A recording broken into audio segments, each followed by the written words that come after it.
दोस्तों, क्या आपको भी लगता है कि भगवान आपकी परीक्षा ले रहे हैं? क्या मुसीबतें आपका पीछा नहीं छोड़ रही? रुकिए, जिसे आप अपनी ज़िंदगी की सबसे बड़ी आग समझ रहे हैं, हो सकता है वो ईश्वर का तरीका हो आपके भीतर दबे हुए सोने को बाहर निकालने का।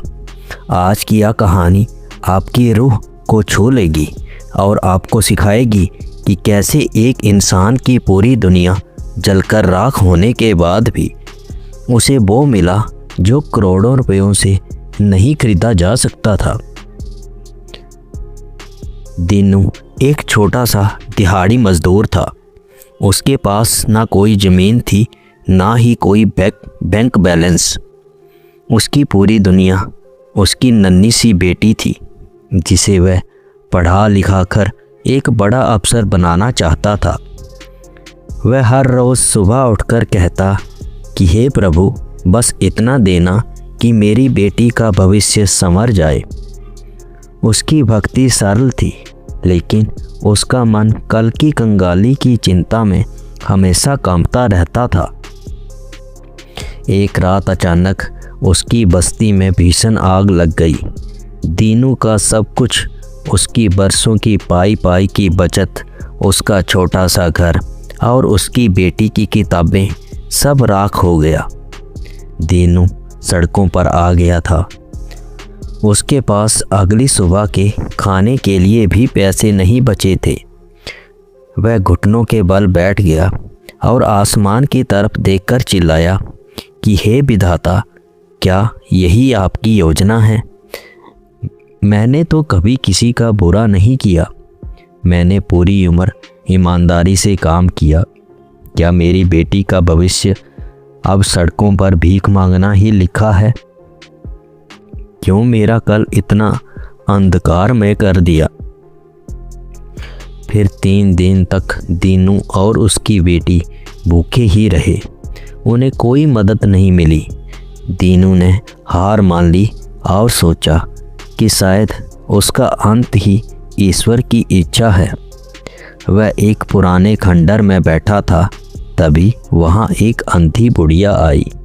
उसने दीनू से कहा, बेटा रोना छोड़, जो राख हुआ है वो तेरा कल था, जो बचा है वो तेरा आज है। इस मिट्टी को ध्यान से देख, ईश्वर ने इसमें तेरे लिए कुछ छोड़ा है।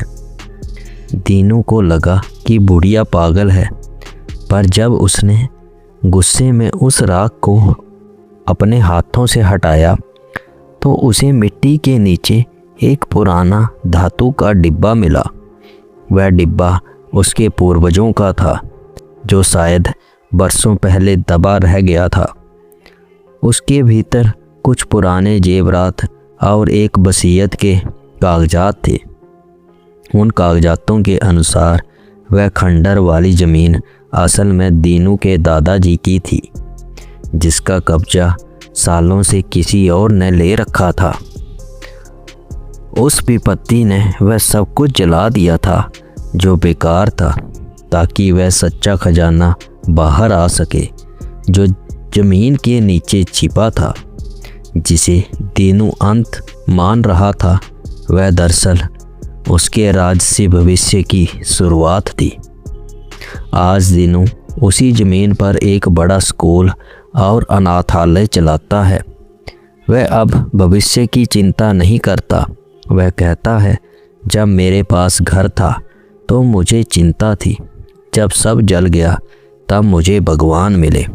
वह हर सुबह अब हाथ जोड़कर कहता है, प्रभु, जो आपने दिया है उसके लिए धन्यवाद, और जो छीन लिया उसके लिए और भी बड़ा धन्यवाद, क्योंकि वो मेरे किसी काम का ही नहीं था। दोस्तों, याद रखिएगा, ईश्वर आपकी झोली तभी भर सकते हैं जब वह खाली हो। कभी कभी वे आपकी पुरानी और जर्जर दुनिया को इसीलिए उजाड़ देते हैं ताकि वे वहाँ पर नया और भव्य महल बना सकें। अपनी चिंताओं को प्रभु के चरणों में छोड़ दें। जो ईश्वर बिना बोले अपनी पलकें झपकता है, क्या वो आपके कल का इंतजाम नहीं करेगा? कल की फिक्र छोड़िए और आज के लिए कृतज्ञ